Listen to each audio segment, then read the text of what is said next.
Hello guys. आज की class में हमने पिछले क्लास में देखा था कि पूर्व मध्यकाल की जब शुरुआत होती है त्रिपक्षीय संघर्ष के लिए तीन जो राजवंश थे, पाल, प्रतिहार और दक्षिण भारत में राष्ट्रकूट। तो इन तीनों के संदर्भ में जो प्रारंभिक स्टोरी है, जो इतिहास है, उसके बारे में हम लोग जान गए कि जो त्रिपक्षीय संघर्ष आरंभ होता है कन्नौज को लेकर के, उसमें तीन मुख्य राजवंश हैं। पूर्वी भारत में पालों का, पश्चिमी भारत में प्रतिहारों का और दक्षिण में राष्ट्रकूटों का। अब हम लोग क्रम से बारी बारी से सबसे पहले पाल वंश की ओर देखते हैं, क्योंकि यहाँ पर हम लोग देखेंगे कि सबसे पहले धर्मपाल ही वो शासक है जो पाल वंश के दूसरे शासक हैं।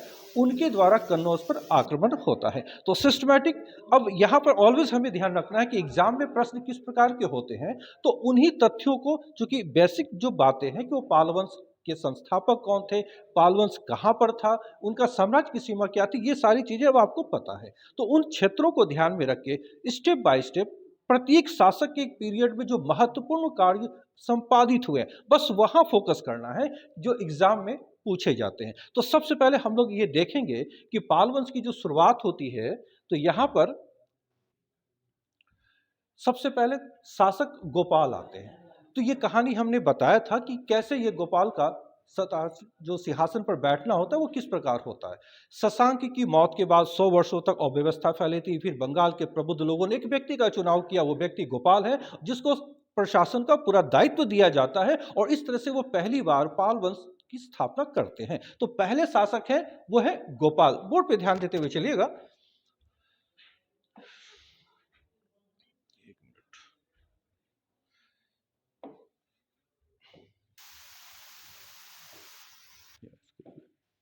देखिए, पहले शासक हैं गोपाल, जो पाल वंश के संस्थापक माने जाते हैं। ये मालूम है कि अब यहां पे देख लीजिए, जो पूर्वी भारतीय सेक्शन है, इस सेक्शन का जो एरिया है, जो यहां पर वेस्ट बंगाल, बिहार, बांग्लादेश, इस इलाके में पाल वंश है, ऑलरेडी आपको पता है। अब तो यहां पर गोपाल नामक व्यक्ति आसीन होते हैं। कब होते हैं?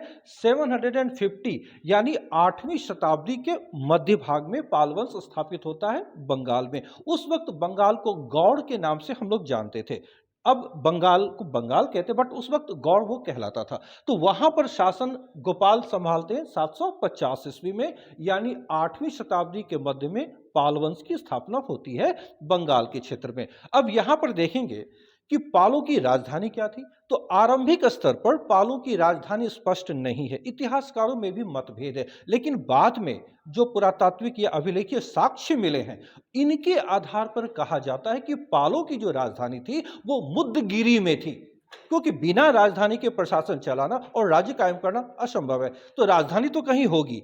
तो आरंभिक स्तर पर राजधानी स्पष्ट नहीं है, किंतु आगे जो साक्ष्य हमें मिलते हैं, इसके आधार पर यह बात कही जाती है कि पालों की राजधानी मुद्दगिरी, इट मींस आज का जो मुंगेर है बिहार में, वो उसकी राजधानी थी। क्योंकि कई ऐसे प्रमाण हैं कि मुंगेर और उसके आसपास के क्षेत्रों से राजा ने भूमि दान दी है। ताम्रपत्र ऐसे साक्ष्य मिले हैं, अभिलेखीय साक्ष्य है, जो प्रकट करता है कि उन क्षेत्रों से भूमि दान अनुदान दिए गए। इसलिए यह माना गया कि मुद्दगिरी ही पालों की राजधानी थी।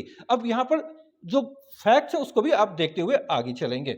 तो यहीं पर हम ये देख रहे हैं कि जैसे जैसे उसके शासन का क्रम आगे बढ़ता है,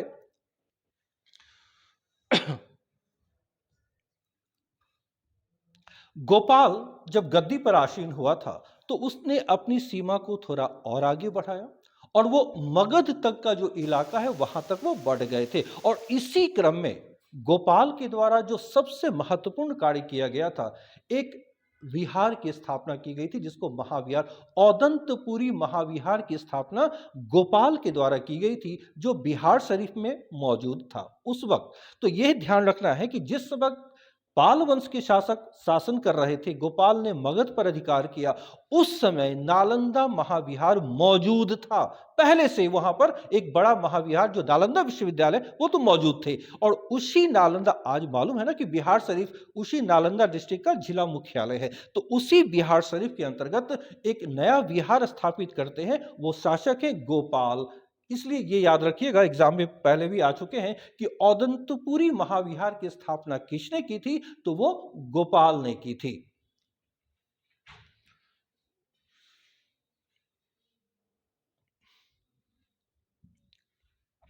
देखिए, चूंकि वो बौद्ध धर्म का अनुयायी बन गया था। तो तथ्यों पर ध्यान रखिए, सिंपल कि गोपाल शासक कब बनते हैं, तो 750 ईस्वी में। वो वर्ष है जब पाल वंश की स्थापना होती है। तो गोपाल ने ही अपने राज्य की सीमा को पश्चिम की ओर कहां तक बढ़ाकर ले जाते हैं, तो वे मगध तक। और मगध पर जब वे आसीन होते हैं, यानी वो क्षेत्र जब उनका होता है, तो उनका एक महत्वपूर्ण कार्य यह है कि वे औदंतपुरी महाविहार की स्थापना करते हैं बिहार शरीफ में। अब उनके कार्यों की बात देखें तो उनके बाद अब उनका पुत्र धर्मपाल गद्दी पर आसीन होता है, और वो 770 ईस्वी में, यानी 20 वर्षों तक कौन थे, गोपाल शासक थे। और अब उनका पुत्र धर्मपाल गद्दी पर आसीन हो रहा है कब, 770 में। देखिए, आपको ईस्वीसन नहीं याद रखना, बस जानकारी रखिए, क्योंकि ईस्वीसन अब एग्जाम में पूछी नहीं जाती। महत्वपूर्ण कार्य क्या थे, इसको आप ध्यान में रखें। तो धर्मपाल का पुत्र है, गोपाल का पुत्र है धर्मपाल, और अब वो गद्दी पर आसीन होता है। तो इसके समय में, जैसा मैंने पहले भी चर्चा किया था, धर्मपाल ने अपनी सीमा को थोड़ा सा और पश्चिम की ओर बढ़ाया, और वो प्रयाग तक पहुंच गए थे, जो आज प्रयागराज है, जो इलाहाबाद था, वहां तक उसने अपने राज्य की सीमा को बढ़ाया। तो पास में ही कन्नौज मौजूद था। ध्यान रहे कि मैंने पहले भी इसकी चर्चा की है कि कन्नौज वो स्थान था जो पूरे भारत में काफी प्रसिद्ध था, और हर शासक की इच्छा और महत्वाकांक्षा थी कि कन्नौज उसके कब्जे में हो और वो कन्नौज का शासक हो। तो धर्मपाल के रीजन में जो महत्वपूर्ण घटना घटती है, तो धर्मपाल आगे बढ़ते हैं और कन्नौज को भी नियंत्रण में ले लेते हैं। जिस वक्त वो कन्नौज पहुंचते हैं, वहां पर शासक थे इंद्रायुध। वो इंद्रायुध को गद्दी से हटाकर अपने समर्थित, जो उनके समर्थन में थे, यानी वो दूसरे शासक हैं चक्रायुध, उनको गद्दी पर आसीन करते हैं। कह सकते हैं कि धर्मपाल की अधीनता उसने स्वीकार कर ली और शासन संभाला कन्नौज में। तो यहां पर यह भी ध्यान रखना है कि सबसे पहले कन्नौज पर इन तीन शासकों, जिन लोगों ने त्रिपक्षीय संघर्ष में भागीदारी की थी, प्रथम आक्रमण कन्नौज पर किसका हुआ था, तो वो धर्मपाल का हुआ था। उस वक्त कन्नौज के शासक थे इंद्रायुध, उसको गद्दी से हटाया और चक्रायुध को उसने आसीन कर दिया।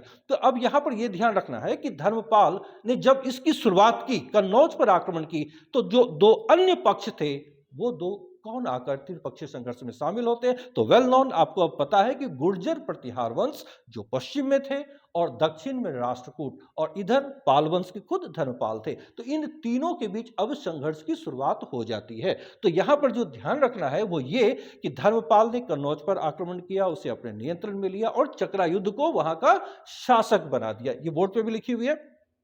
अब यहीं पर धर्मपाल की एक बड़ी उपलब्धि ये मानी जाती है कि कन्नौज में उसने अपनी शक्ति का प्रदर्शन किया। एक बड़े दरबार का आयोजन किया, जहां आसपास के पूरे उत्तर भारत से लगभग 20 राज्यों के शासक वहां उपस्थित हुए और धर्मपाल की अधीनता को स्वीकार किया। यानी धर्मपाल ने अपने शक्ति का प्रदर्शन किया कन्नौज में। और यहीं पर हम लोग देखते हैं कि पड़ोस में वत्सराज, जो प्रतिहार वंश के शासक है, वो आगे बढ़ते हैं। तो कन्नौज के लिए जो पहला संघर्ष होता है पाल वंश का, वो प्रतिहारों के साथ होता है, और वो शासक है वत्सराज। ध्यान रहे। तो हम लोग क्रम से आगे चलते हैं। जो अगली जो महत्वपूर्ण बात है, तो यहां यह ध्यान रखना है कि धर्मपाल जिस वक्त शासन कर रहे थे, तो संपूर्ण बंगाल, आज का जो पूरा बांग्लादेश, पूरा वेस्ट बंगाल, और उस वक्त जो बिहार, झारखंड और उड़ीसा तक का जो सेक्शन है, उस समस्त इलाके पर धर्मपाल का नियंत्रण था। अब यहां से देख रहे हैं कि वो कन्नौज पर भी नियंत्रण स्थापित करते हैं। अब यहां जो महत्वपूर्ण बात है, प्रतिहार शासक कौन, वत्सराज। अब इन्हीं का पुत्र है नागभट्ट द्वितीय। इसने कन्नौज पर आक्रमण कर चक्रायुध को भगा दिया, और फिर मुद्दगिरी के निकट एक युद्ध में धर्मपाल को बुरी तरह परास्त किया। अब देखिए, धर्मपाल के रीजन के हम उनकी विजयों की बात करते हैं, लेकिन धर्मपाल पराजित भी हुआ था। किनसे, जब वत्सराज के बाद उसका पुत्र नागभट्ट गद्दी पर आसीन होता है, उसने धर्मपाल को मुद्दगिरी तक पहुंचकर, यानी उसकी जो राजधानी मुंगेर थी, वहां पहुंचकर उसे पराजित करते हैं। अक्सर हम राजाओं के जो बड़े शासक हुए हैं, उनके गुणगान में अच्छाइयों को देखते हैं, उनकी पराजय पर ध्यान नहीं देते। लेकिन ध्यान रहे कि धर्मपाल मुद्दगिरी में, कह सकते हैं उनकी राजधानी या उनके घर में आकर, किस प्रतिहार शासक ने उसे परास्त किया, तो वो नागभट्ट द्वितीय थे, जिनसे धर्मपाल परास्त हुए थे। ठीक है, इसको याद रखिएगा। उपलब्धि के साथ इन तथ्यों को भी थोड़ा देखते हुए चलना है। अब यहां पर एक चीज और महत्वपूर्ण बात याद रखना है कि धर्मपाल के शासन के दौरान ही, इस सेंटेंस को आप देखिए, गोविंद तृतीय से पराजित हुआ नागभट्ट द्वितीय भी। जो तीसरे शासक आते हैं वो राष्ट्रकूट वंश के हैं, वो है गोविंद तृतीय। जो यहाँ पर राजनीति होती है त्रिपक्षीय संघर्ष के दौरान, सिर्फ तथ्यों को आप ध्यान रखिएगा कि नागभट्ट द्वितीय पहले धर्मपाल को परास्त करते हैं, लेकिन इसी बीच दक्षिण भारत से राष्ट्रकूट शासक है गोविंद तृतीय, उनका आगमन होता है और उनसे नागभट्ट द्वितीय एक युद्ध में क्या होता है, पराजित हुआ। आगे बढ़कर धर्मपाल और चक्रयुद्ध ने भी गोविंद तृतीय की अधीनता स्वीकार कर ली थी। यानी इस समय, जिस समय धर्मपाल शासन कर रहे थे, दक्षिण से राष्ट्रकूट भी आते हैं। वो शासक कौन है, गोविंद तृतीय। इनसे नागभट्ट द्वितीय भी परास्त होता है और धर्मपाल भी परास्त होता है। कहने का तात्पर्य कि गोविंद तृतीय के समय कन्नौज पर उसका नियंत्रण कायम हो जाता है। लेकिन जैसे वो दक्षिण की ओर लौटते हैं, ध्यान रहे कि ये दक्षिण के शासक थे, दक्षिण में अपनी शक्ति को खोना नहीं चाहते थे, इसके साथ साथ वे उत्तर पर भी अपना प्रभाव स्थापित करना चाहते थे। इसलिए जैसे ये उत्तर यानी कन्नौज की ओर प्रस्थान करते थे, दक्षिण में इनके खिलाफ विद्रोह भड़क उठती थी। जो विरोधी थे, जो इनके दुश्मन थे, इनके राज्य पर आक्रमण आरंभ कर देते थे। फलतः इन्हें वापस लौटकर दक्षिण जाना होता था। तो जैसे गोविंद तृतीय दक्षिण जाते हैं, अब यहां पे देखिए धर्मपाल ने पुनः अपनी खोई शक्ति और प्रतिष्ठा वापस पा ली। यानी जो अधीनता उन्होंने स्वीकार की, वो फिर से एक संप्रभु शासक, स्वतंत्र शासक की भांति व्यवहार करना आरंभ कर दिया। ये तो हुई राजनीतिक बात। उपलब्धियों की बात करें तो धर्मपाल ने एक उपाधि धारण की थी, जो उनके लेखों में मिलता है। उनको ये परम सौगत भी कहा गया है। ये धर्मपाल के लिए उल्लेख आया है। धर्मपाल को उनके लेखों में परम सौगत ये उपाधि की तरह है, धर्मपाल को कहा गया है। अब इन्हीं को यानी धर्मपाल के बारे में ही गुजराती कवि हैं सोढल, ये गुजरात के कवि हैं, उन्होंने अपनी पुस्तक, उनकी पुस्तक का नाम है उदय सुंदरी कथा। इस पुस्तक में उन्होंने धर्मपाल को क्या कहा है, देखिए धर्मपाल के विषय में सोढल कहते हैं, उन्हें एक उपाधि देते हैं, वो है उत्तरापथ स्वामी। ये धर्मपाल के लिए प्रयोग किया गया है। किनके द्वारा, एक गुजराती कवि है सोढल और उनकी रचना है उदय सुंदरी कथा। उसमें धर्मपाल के लिए बात कही गई है। धर्मपाल के लिए जो सबसे मोस्ट इंपॉर्टेंट जो बातें अक्सर सुनने को मिलती है, लोग पढ़ते हैं, विक्रमशिला महाविहार की स्थापना उन्होंने की थी। उन्होंने इसकी ही नहीं बल्कि एक और महाविहार है जो सोमपुर विहार है, इसकी स्थापना भी धर्मपाल ने ही की थी। तो अक्सर हम लोग विक्रमशिला के बारे में तो जानते हैं कि जिसकी स्थापना धर्मपाल ने की थी, लेकिन सोमपुर विहार अधिकांश लोगों को यह पता भी नहीं कि सोमपुर विहार है कहां। पढ़ते तो है। सोमपुर विहार वर्तमान में बांग्लादेश के अंतर्गत मौजूद है, क्योंकि मालूम है ना कि पूरा इलाका पालों का ही था।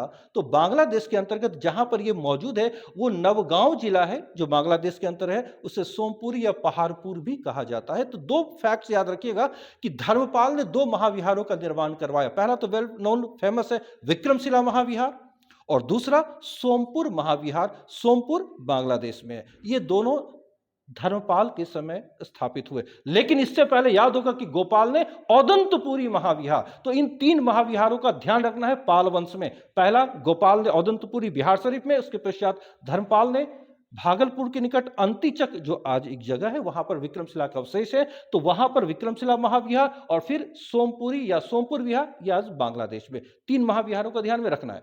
अब बोध गया में, जो लोग बोध गया गए होंगे या बोध गया के विषय में जानते हैं, वहां पर एक आज भी है चतुर्मुख महादेव की प्रतिमा। यह मानी जाती है कि धर्मपाल के समय में ही स्थापित की गई थी बोध गया में। तो इसको भी ध्यान रखना है कि चतुर्मुख महादेव की जो प्रतिमा है, जो आइडोल है, वो स्थापित किनके काल में हुई, तो वो पाल शासक धर्मपाल के समय में। इसके अलावे दो बहुत ही फेमस नाम है, धीमन और विट्ठपाल। धीमन पिता थे, विट्ठपाल पुत्र था। ये एक बड़े कलाकार माने जाते हैं, पाल युगीन। ये चित्रकार के साथ धातुओं को ढालने की कला में भी माहिर थे, मूर्ति कला में भी ये माहिर थे, बहुमुखी प्रतिभा के थे। इनकी चर्चाएं होती हैं। तो ये दोनों धीमन और विट्ठपाल इसी समय यानी धर्मपाल के समय में पाल वंश के अमूल्य हीरे थे। इनकी जो कलाकारी है वो जगजाहिर है, काफी प्रसिद्ध नाम है। दूसरा एक प्रमुख फैक्ट याद रखिएगा कि एक हरिभद्र है, जो एक बौद्ध लेखक हैं, राइटर हैं, वो धर्मपाल की राजसभा में निवास करते थे। ये धर्मपाल के संदर्भ में कुछ प्रमुख फैक्ट्स हैं जो उनके काल की घटनाएं हैं। तो दो तीन बातों को अक्सर याद रखना है कि धर्मपाल किनसे लड़े, कहाँ पर विजय प्राप्त की, किनसे वो पराजित हुए, अक्सर एग्जाम में ये ज़्यादा पूछी नहीं जाती है। लेकिन जो सांस्कृतिक गतिविधियाँ हैं, जो उनकी उपलब्धि है, इस पर अधिक प्रश्न होते हैं। तो वैसी उपलब्धियों को यहाँ हम लोग देख रहे हैं। इनसे संबंधित कुछ और तथ्य हैं, हम लोग देखेंगे आगे। जो विक्रमशिला महाविहार है, तो दीपंकर वहाँ के एक बड़े आचार्य थे। तो इसके अलावा उनकी चर्चा होगी जब हम पूरे पालकालीन जो साहित्यिक गतिविधियाँ हैं, जो उनकी उपलब्धियाँ हैं, जो सांस्कृतिक कल्चर, जो भी बातें हैं, उसकी चर्चा होगी। आज हम लोग धर्मपाल के विषय में देखें, इसको आज यहाँ समाप्त करें। नेक्स्ट क्लास में हम लोग देखेंगे अन्य जो शासक हैं, उनके बारे में, विशेष रूप से देवपाल के बारे में, कि साउथ ईस्ट एशिया से इनका घनिष्ठ संबंध था और इसके रीजन में जो कुछ घटनाएं घटी, नेक्स्ट क्लास में इसके बारे में आगे बात होगी। Okay, thank you.